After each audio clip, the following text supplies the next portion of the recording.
नमस्कार। आप देख रहे हैं आपका अपना चैनल आवाज 24 और आज के शो में बेबाक बोल में हमारे बीच एक बड़े ही खास पब्लिक फिगर हैं जो कि एग्रीकल्चर से पीएचडी भी कर चुके हैं और साथ ही साथ एशिया का सबसे पहला जो सोलार एनर्जी इंस्टीट्यूट है उसके फाउंडर भी है। तो चलिए देवी और सज्जनों आपको मिलवाती हूँ डॉक्टर ध्रुवराज गोदारा जी से। सर, सबसे पहले ढेर सारा स्वागत आपका हमारे इस चैनल पे। नमस्कार चैनल को और दर्शकों को और आपको बहुत बहुत आभार। तो सर, जैसा कि अभी मैंने आपका परिचय देते समय कहा कि आप एशिया के सबसे पहले सोलार एनर्जी इंस्टीट्यूट के फाउंडर हैं, तो जरा इस इंस्टीट्यूट के बारे में हमें थोड़ा बताइए कि किस तरह से काम करता है, इसकी स्थापना कब हुई थी? इसकी स्थापना वर्ष 2008 के अंदर हुई थी। ये संस्थान सिर्फ किसानों के लिए काम करता है जी। किसानों में भी किसानों के लिए खास तौर से जो सौर ऊर्जा पंप खेतों के अंदर लगाए जाते हैं उसके लिए काम करता है। ओके। हमारा एक मिशन था 2008 के अंदर कि हम सौर ऊर्जा पंप्स किसानों के खेतों में 1 करोड़ पंप्स को जो इलेक्ट्रिक पे चलते हैं उनको सोलर में कन्वर्ट कर देंगे। हम इस मिशन को लेकर के लगे हुए हैं। अब तक हम लगभग 35 लाख सौर ऊर्जा पंप किसानों के खेतों में डिफरेंट स्टेट्स के अंदर लगा चुके हैं। इस संस्थान का काम उन किसानों को गवर्नमेंट की जो स्कीम चलाई गई है उनके लिए प्रमोट करना और उन योजनाओं को जो सरकार की है उनको किसानों तक पहुंचाना, ये इस संस्थान का प्रमुख उद्देश्य है। तो जैसा कि आपने बताया, उद्देश्य तो आपने क्लियर कर दिए, पर आप भी इस बात से सहमत होंगे कि ढांचा तो हर कोई बनाता है काम करने का, पर उसे एग्जीक्यूट करना, उस पर चलना ये थोड़ा मुश्किल है। तो ये जो आपने ढांचा बनाया है, जो कार्य प्रणाली बनाई थी संस्थान की, वो किस हद तक जो है सक्सेसफुल रही और किसानों को उससे क्या फायदा मिला है? हमने जो कार्य प्रणाली 2008 के अंदर बनाई थी, हमारी पूरी रूपरेखा बिना किसी फंडिंग के थी। ओके। हमने भारत सरकार, राजस्थान सरकार या किसी भी गैर सरकारी संगठन से किसी भी प्रकार का चंदा नहीं लिया। बिल्कुल। हमने इस संस्थान को चलाने के लिए एक मॉडल डेवलप किया था। बच्चों को सोलर ट्रेनिंग प्रारंभ की, उस ट्रेनिंग से या बच्चों से जो फीस आती थी उससे इस संस्थान को चलाना प्रारंभ किया। इसके साथ साथ व्यक्तिगत खर्चों में मैंने कटौती करके इस संस्थान के अंदर पैसा लगाया और मेरी इस आवाज को लेकर के मैं किसानों के बीच में गया। तो ये संस्थान मैंने खुद ही चलाया, खुद के खर्चों से चलाया। उसका रेवेन्यू जनरेशन मॉडल मैंने किसानों के माध्यम से और किसानों के बच्चों से रखा ताकि उनको ट्रेनिंग में मिले और वो किसानों के लिए फील्ड में जाकर के काम भी करें। इसके साथ साथ पिछले 2 सालों की अगर मैं बात करूं तो हमने इसमें रेवेन्यू जनरेशन के लिए कुछ ऐड किए। एक 500 रुपए की आर्थिक सहायता राशि हमारे संस्थान के नाम से रखी है। ठीक है। कोई भी किसान हमें जीवन में एक बार 500 रुपए दे, उसके बाद में उस संबंधित किसान को व्हाट्सएप, सोशल मीडिया के माध्यम से हम सौर ऊर्जा से जुड़ी हुई देश के अंदर, राज्यों के अंदर जो भी योजनाएं चल रही है उनको उन तक पहुंचाएंगे। ये हमारा इस सौर ऊर्जा प्रबंध संस्थान के माध्यम से मिशन था और इस तरह से इसको संचालित कर रहे हैं। तो ये तो वाकई में बड़ी ही काबिले तारीफ की बात है कि आप बिना किसी फंडिंग के या मैं कहूं बिना किसी लालच के काम कर रहे हैं, पर कहीं ना कहीं तो सर फंड्स मैटर करते हैं। तो ये जो पैसा है ये ऑफ कोर्स आपने जैसा बताया कि आपकी खुद की जेब से लग रहा है या आपके जो पर्सनल सोर्स है वहां से, तो क्या कभी ऐसा कोई मोड़ आया जहां आपको लगा कि नहीं अब फंड्स जो है सफिशिएंट नहीं है, कुछ बैकअप लिया जाए, या किस तरह से आप इसे मैनेज कर रहे हैं? हाँ, ऐसा 2018 के अंदर ऐसा समय आया था जब हम हरियाणा और पंजाब के अंदर काम करने के लिए गए। किसानों के साथ काम कर रहे थे, किसानों ने कोई समर्थन नहीं दिया। अच्छा। जब किसानों को इस योजना के बारे में बताने गए तो पंजाब के किसानों को ये सुझाव था कि ये भारत सरकार की कोई नई एक योजना आई है जिसमें ये किसानों से जमीन ले लेंगे। अच्छा। हरियाणा के अंदर जब इस योजना को लेकर के गए तो इस हरियाणा के किसानों को ये सुझाव था कि बिजली से जो सौर ऊर्जा पंप चलते हैं उनके मुकाबले सौर ऊर्जा से चलने वाले पंप कामयाब नहीं होंगे। तब हमें एक बार लगा कि हमें हमारे मिशन को रोक देना चाहिए। परंतु बाय द वे ऐसा बूस्टिंग मिला हमें कि अचानक से जब हमने इस अभियान को प्रारंभ दोबारा री इनिशिएट किया, 3 महीने का एक गैप लेकर के दोनों स्टेट्स के अंदर, तो किसानों का इतना बड़ा वॉल्यूम आया कि जिस जिले के अंदर किसी एक किसान का आवेदन नहीं था, आज उस जिले के अंदर 12,500 किसानों की वेटिंग लिस्ट है। क्या बात है। तो सर एक जो है मैं व्यक्तिगत भी सवाल करना चाहूंगी और कहीं ना कहीं हमारी जनता के मन में भी है कि कभी आपको किसानों की मदद करते हुए पाया जाता है, तो कभी कभी आपको देखा जाए तो राजनीति में भी आपका खासा जो है ज्ञान है, और वहीं मुझे पता चला है कि आप सोशल मीडिया पे भी काफी एक्टिव हैं। तो ये जो व्यक्तिगत रूप से आपका अलग अलग फील्ड्स में इंटरेस्ट है, थोड़ा सा प्लीज हमें इसके बारे में बताएं। छात्र राजनीति से मैं कॉलेज के टाइम से 1997-98 से छात्र राजनीति के अंदर कॉलेज का अध्यक्ष रहा हूँ, इलेक्टेड अध्यक्ष रहा। और देश के सबसे बड़े नामी ग्रामी 100 वर्ष पुराने संस्थान के अंदर, जिसको लोग देश और दुनिया ग्रामोत्थान विद्यापीठ सिंगरिया के नाम से जानती है, बिल्कुल। उस देश के सबसे बड़े संस्थान के अंदर मुझे एक विद्यार्थी प्रतिनिधि के रूप में इलेक्टेड छात्र संघ अध्यक्ष रहने का गौरव प्राप्त है। अगर इसके साथ साथ आप बात करें कि सोशल मीडिया के अंदर, जी। तो मुझे सोशल मीडिया इम्पैक्ट अवार्ड 2022 दिया गया था क्या बात है। कॉन्स्टिट्यूशनल क्लब नई दिल्ली के अंदर, एक बहुत ही भव्य समारोह के अंदर। सोशल मीडिया के अंदर मैं सिर्फ वो ही बातें लिखता हूँ जो राजनीति से नहीं, जो किसानों से जुड़ी हुई, किसानों के बेटों से जुड़ी हुई, ग्रामीण क्षेत्र की आजीविका और विकास से जुड़ी हुई जो योजनाएं हैं, महिलाओं से जुड़ी हुई है, बच्चों के लिए शिक्षा से जुड़ी हुई है, मैं इन योजनाओं को लेकर मुखरता से लिखता हूँ। इसलिए कभी कभी राजनीतिक प्लेटफॉर्म मेरा दिखाई देता है, परंतु मैं शुद्ध रूप से राजनीतिक व्यक्ति नहीं हूँ। मैं शुद्ध रूप से एक एजुकेशनल पर्सनैलिटी हूँ और मैं एजुकेशन से जुड़ी हुई बातें ही मेरे प्लेटफॉर्म पर लिखता हूँ। यही मेरा प्रयास रहता है। और सर मैंने खुद ने भी आपके कुछ वीडियोस देखे जहां आप बिना झिझके जो अपनी बात है, जो अपना मत है, वो जनता के सामने रखते हैं। तो क्या कभी ऐसा हुआ है कि इन कड़वे और सटीक शब्दों के लिए आपको थोड़ा सा जो है बैकड्रॉप लेना पड़ा, या आपको उससे फेस करना पड़ा कि कोई पार्टी आपका जो है सर अगर मैं बात करूं मेरे व्यक्तिगत मत की भी, तो मैंने खुद ने आपके कई वीडियोस देखे जहां आप बिना झिझके, ना किसी की परवाह किए सीधी अपनी बात रख रहे हैं। तो क्या कभी ऐसा हुआ है कि किसी भी राजनीतिक पार्टी की ओर से आप पर दबाव बनाया गया हो कि आप जो है उनकी पोल खोल रहे हैं? कभी ऐसा किसी सिचुएशन का सामना आपको करना पड़ा है? हाँ, ऐसा काफी बार हुआ है जी। राजनीतिक रूप से लोग फोर्स करते हैं। हाल ही में कुछ किसान संगठनों ने भी, जो राजनीति से प्रेरित है, उन्होंने मुझे हरियाणा के अंदर दबाने का प्रयास किया। अच्छा। पंजाब की अगर बात करूं तो पंजाब के बठिंडा रीजन के अंदर भी कुछ किसान संगठनों ने मेरे साथ इस तरह का नेगोशिएशन करने का प्रयास किया। हाल ही में मैंने किसी एक संगठन को लेकर कुछ लिखा था, तो मेरे को विभिन्न प्रकार की धमकियां डायरेक्ट फोन करके भी हिट्स किए गए और सोशल मीडिया के अंदर भी देख लेने और मार लेने तक की धमकियां दी गई। पर मैं इन चीज़ों की परवाह नहीं करता, क्योंकि मैंने जो कुछ लिखा है वो संवैधानिक दायरे के अंदर है। मेरे जो भी शब्द, मेरे जो भी लाइन्स, जो कुछ मैंने लिखा है, जो कुछ मैंने बोला है, वो संवैधानिक दायरे में, संवैधानिक दायरे से बाहर नहीं है। तो जो अनपढ़ लोग हैं जी, जो शिक्षा का स्तर जिनका कम है, वो मुझे व्यक्तिगत रूप से इस तरह के डराने और धमकाने का कार्य करते हैं। परंतु जो लोग वैचारिक मंडल है, जो लोग शिक्षा को समझते हैं, शिक्षा को महत्व को समझते हैं, वो लोग मुझे प्रमोट भी करते हैं। तो आज मेरी, अगर मैं फॉलोअर्स की बात करूं, तो मेरे लगभग 1 महीने के अंदर 2 मिलियन के आसपास व्यूवर्स हैं। That's great. और सर अगर मैं बात करूं जनता के नजरिए से देखने की, तो यहाँ दो नजरिए, दो पहलू हमें नजर आ रहे हैं। एक पहलू कि आप एक तो पढ़े लिखे हैं, अनुभवी भी हैं, तो आप अपने नॉलेज का सोशल मीडिया के सहारे कुछ इस तरह से इस्तेमाल कर रहे हैं कि अपनी बात सीधी जनता तक पहुंचा रहे हैं। हो सकता है ये सेवा का जरिया हो, या कहीं ऐसा तो नहीं है कि आपका राजनीति में जो एक लगाव है, जो एक इच्छा है, तो आप भी भविष्य में कोई चुनाव लड़ने की योजना कर रहे हैं? नहीं, ऐसा नहीं है, क्योंकि मेरा फील्ड बड़ा डिफरेंट है। जी। मैं राजस्थान में भी काम कर रहा हूँ, मैं हरियाणा के अंदर भी सौर ऊर्जा को लेकर काम कर रहा हूँ, मैं पंजाब के अंदर भी सौर ऊर्जा में काम कर रहा हूँ, मैं हिमाचल में भी सौर ऊर्जा में काम कर रहा हूँ, मैं जम्मू और कश्मीर जैसे दुर्गम क्षेत्रों में भी सौर ऊर्जा के अंदर काम कर रहा हूँ, मध्य प्रदेश के आदिवासी इलाकों में भी काम कर रहा हूँ, छत्तीसगढ़ के वो ट्राइबल्स बेल्ट जहाँ नक्सलियों ने किसी को जाने नहीं दिया, मेरा वहां वोट में बैठ करके, किस्ते में बैठ के, नदी पार करके एक सौर ऊर्जा पंप चैलेंज के अंदर नक्सलियों के फील्ड के अंदर लगाने का भी मेरा कठिन अनुभव है। क्या बात। तो मैं ये गैर राजनीतिक कर रहा हूँ। इस मंच के पीछे मेरी कोई राजनीतिक मंशा नहीं है, नहीं मेरी कोई ऐसी छुपी हुई राजनीतिक मंशा है, क्योंकि मैं जिस विधानसभा क्षेत्र से आता हूँ, मेरी विधानसभा क्षेत्र अनुसूचित जाति और अनुसूचित जनजाति क्षेत्र के लिए विशेष रूप से रिजर्व रखी हुई है, इसलिए राजनीति कोई मंशा हो ही नहीं सकती। इसलिए राजनीति वाले प्रादुर्भाव को दूर रखते हुए मैं शुद्ध रूप से किसानों के लिए कार्य कर रहा हूँ और किसानों के लिए ही आजीवन कार्य करना चाहता हूँ। यही मेरी हार्दिक इच्छा है। आपकी इस हिम्मत और सोच की हम दाद देते हैं। और जैसा कि अपने भी कुछ राज्यों का नाम भी लिया, तो ऐसे कई क्षेत्र हैं जहां अभी तक किसान जो है इतना डेवलप नहीं हो पाए हैं, या मैं ये कहूं कि उन्हें पता ही नहीं है कि विकास का सही रास्ता क्या है। तो आपकी क्या योजना है, किस तरह से आप हर एक किसान को अपनी संस्थान की जो सुविधाएं हैं उसका लाभ देना चाहेंगे? मैं सबसे पहले सोशल मीडिया के साथियों से निवेदन करता हूँ, जो मेरा कोई वीडियो देखता है, मेरा सबसे पहले निवेदन रहता है, एक किसान का बच्चा जी, जिसके हाथ में मोबाइल है, वो सिर्फ एक लाइक करे, एक शेयर करे। इसका मतलब है कि किसी भी किसान के पास मेरे द्वारा लिखी गई योजना किसान तक पहुंचेगी। जी, एक शेयर और एक लाइक का मतलब है किसान तक एक योजना पहुंच गई।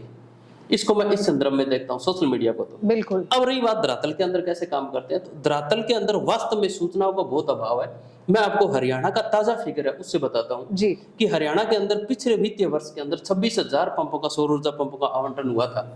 अकेले सरसा जिले के अंदर 11,000 पंप लगे हुए हैं, बाकी जिले के अंदर कहीं 500 पंप है, कहीं 700 पंप है, कहीं 800 पंप है। जी, जी। अगर अब मैं ज्योग्राफी के हिसाब से बात करूं तो जितनी पंप्स की रिक्वायरमेंट सरसा में है, उतनी ही जिंद के अंदर होगी, उतनी ही चरखी दादरे के अंदर होगी। उन किसानों को उन योजनाओं के बारे में पता नहीं है, क्योंकि वहां कोई ऐसा आदमी निःशुल्क रूप से कार्य करने के लिए तैयार नहीं है। बिल्कुल, बिल्कुल। और सशुल्क जो काम कर रहे हैं, जो प्राइवेट कंपनियां काम कर रही है, वो अपने स्वार्थ के लिए काम कर रही है।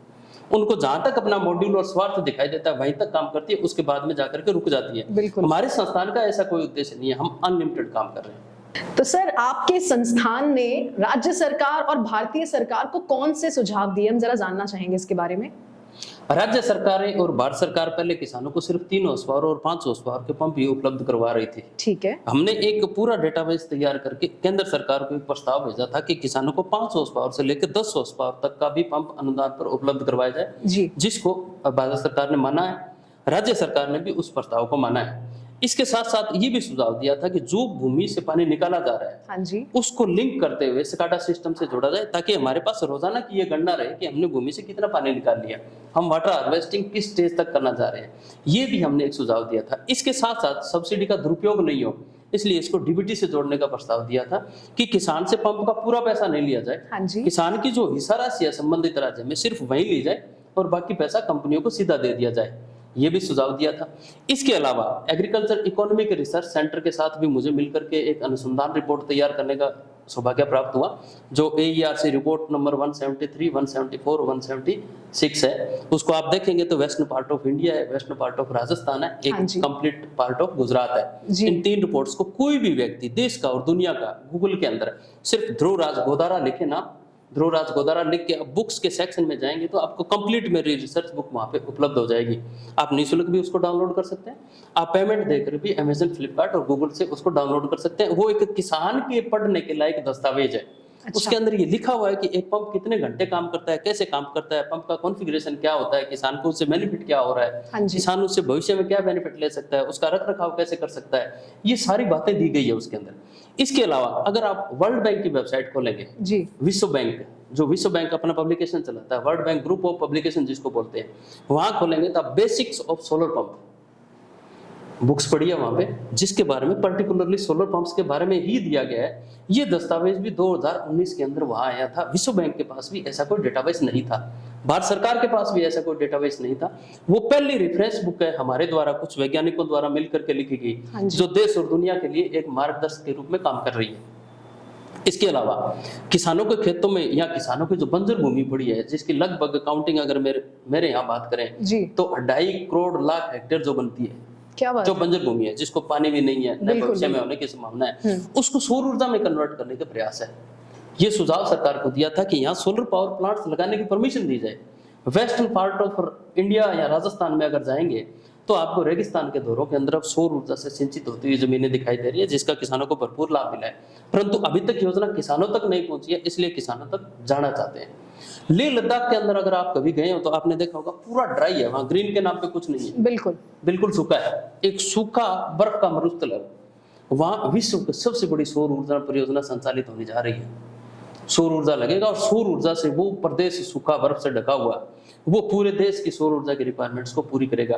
तो ये इस तरह के सुझाव इस संस्थान के माध्यम से और संगठनों के माध्यम से मिलकर के हमने राज्य सरकारों को, भारत सरकारों को दिए और रिसर्च और अनुसंधान के अंदर हमने कार्य किया है। इसके साथ साथ वर्ष 2013 के अंदर हाँ जी, National Institute of Wind Energy के साथ मिलकर मुझे काम करने का सौभाग्य प्राप्त हुआ, जिसके अंदर भारत सरकार ने मुझे विश्व की सबसे बड़ी सौर ऊर्जा का वैज्ञानिक सदस्य बनाया था। अच्छा, उस वैज्ञानिक सदस्य बनाने के बाद नेशनल रिन्यूएबल एनर्जी लैबोरेटरी जो USA की है, उन्होंने भारत में आकर के हमें सर्टिफाइड लार्ज स्केल के जो प्लांट्स होते हैं, जो बड़े सौर ऊर्जा के प्लांट्स लगाए जी। जाते हैं, उनके लिए ट्रेनिंग दी, उनके लिए एक्सपर्ट किया। तो मैं NREL USA से और भारत सरकार से ज्वाइंट रूप से सर्टिफाइड आदमी हूँ। Solar energy corporation of India का जो गठन हुआ, ग्लोबल एनर्जी फाउंडेशन का जो गठन हुआ, मैं उन सब में सदस्य रहा हूँ। अगर आप ग्लोबल समिट्स की बात करें जी। तो मैं सोलर का कोई भी कार्यक्रम हो देश और दुनिया के अंदर मैं वहां उपस्थित रहता हूँ। भारत सरकार के साथ मिलकर के हाल ही में यूरोपियन कंट्री, एक छोटा सा कंट्री है मालदोवा, चिरिल गाबोरुची भारत आए, उन्होंने विशेष रूप से भारत आने के बाद मुझे आमंत्रित किया और सौर ऊर्जा संस्थान अपने देश के अंदर खोलने के लिए मुझे व्यक्तिगत रूप से निमंत्रण क्या दिया। बात। जब मैंने उसको अस्वीकार कर दिया, स्वीकार नहीं कर दिया कि मैं देश छोड़ के कहीं नहीं जाऊंगा, उन्होंने बाकायदा मेरे को सोशल मीडिया मंच पर सार्वजनिक अपील की कि आप हमारे देश के अंदर भी ऐसा संस्थान स्टार्ट करें। वहाँ की एम्बेसी ने मेरे से रिक्वेस्ट की, और आज धरातल के ऊपर मालदोवा की अगर बात करें तो वहाँ भी सोलर पार्क और सोलर ट्रेनिंग इंस्टीट्यूट ने कार्य प्रारंभ कर दिया है। ये मेरी अचीवमेंट थी। इसके साथ साथ मेरे पास देश भर के बच्चे ट्रेनिंग के लिए आते हैं। 2 बच्चे मेरे पास एग्रीकल्चर कॉलेज ऑफ इंजीनियरिंग जो है उदयपुर का, Maharana Pratap university of agriculture sciences and technology, वहाँ के बच्चे मेरे से सोलर ट्रेनिंग लेके गए और अलग अलग कंपनियों के अंदर काम कर रहे हैं। हाल ही में मुझे ये बताते हुए भी दुख हो रहा है कि मैं 2 कॉलेजेस के बच्चों को ट्रेनिंग नहीं दे पाया। सिरसा का एग्रीकल्चर ITI कॉलेज है, वहाँ के प्रिंसिपल ने मेरे से रिक्वेस्ट किया था, तो मैंने कहा कार्य व्यवस्था की वजह से शेड्यूल मेरा इस वर्ष का बहुत टाइट है, पूरे साल का अगर मैं अप टू दिसंबर की बात करूँ तो टाइम नहीं था। तो मैंने 45 दिन के बच्चों को प्रशिक्षण देने के लिए मना कर दिया कि मैं नहीं दे पाऊंगा, आप अन्यत्र ले जाए। मुझे एक दिन फिर फोन आता है कि कोई भी संस्थान देश में ऐसा नहीं मिला जो हमारे बच्चों को प्रशिक्षण दे, तो मैंने 5 दिन उनको ऑनलाइन प्रशिक्षण देने की हामी भरी। इंजीनियरिंग कॉलेज के बच्चे फिर आए उदयपुर का, मुझे बड़े दुख के साथ कहना पड़ता है कि मैं मेरे ही कॉलेज के जिसका मैं एलुमनी हूँ, मैं उन बच्चों को प्रशिक्षण नहीं दे पाया। इस बात का भी मुझे खेद है। ये मेरे से 2 गलतियां हुई हैं जिनका मैं आजीवन मुझे कंठा और गुलानी रहेगी कि मैं सब अभाव के अंदर उन बच्चों को प्रशिक्षण नहीं दे पाया। ये मेरी अब तक की उपलब्धियां देश और शासन के सामने रही, जो देश और दुनिया देखे, पढ़े और समझे और आगे बढ़े। ध्रुव जी, आपकी जो सोच है और आपके जो प्रयत्न हैं, जो सोलार एनर्जी जो फील्ड है, इसमें वाकई में क्रांति सी लाया है। और आपके इंस्टीट्यूट का नाम आते ही ग्रीन फोर्स का जो नाम है काफी सुनाई देता है। ये ग्रीन फोर्स आखिर क्या है और ये कैसे काम करती है? ग्रीन फोर्स गांव से निकले हुए वो बच्चे हैं जी, जो 10th क्लास है, 12th क्लास है, जिन्होंने ITI कर रखी है, डिप्लोमा कर रखा है, पॉलिटेक्निक कोर्स कर रखा है, उनको कोई भी कंपनी नौकरी नहीं देना चाहती है, परंतु वो बच्चे कुछ करने की हिम्मत रखते हैं। मैंने उन बच्चों को, सभी बच्चों को, आपके चैनल के माध्यम से भी अपील करूंगा, अब भी कोई सुन रहा है, देख रहा है, तो मैं सौर ऊर्जा के अंदर उनको प्रशिक्षण देता हूँ जी।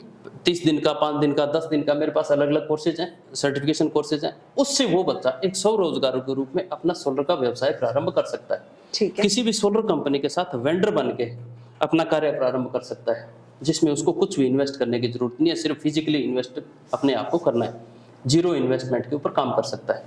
अब तक मेरे संस्थान से, अगर मैं 2008 से लेकर के अब तक की बात करूं, तो करीबन मैं 1200 बच्चों को देश भर के अंदर प्रशिक्षण दे चुका हूं, जिसमें दक्षिण भारत के बच्चे मेरे पास ज्यादा है, उत्तर भारत के बच्चे मेरे पास कम है।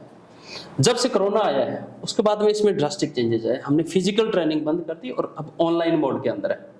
सिर्फ इंटर्नशिप के लिए बच्चों को बुलाते हैं, जहाँ पंप्स लगते हैं वहाँ बच्चों को बुला लेते हैं, वहाँ फिजिकल ट्रेनिंग देते हैं कि एक पंप को लगाना कैसे है, उसको डिजाइनिंग, स्ट्रक्चरिंग कैसे होती है, और एक बच्चा काम कैसे कर सकता है, एक स्वरोजगार के रूप में। इससे ग्रामीण आजीविका में सुधार हुआ है।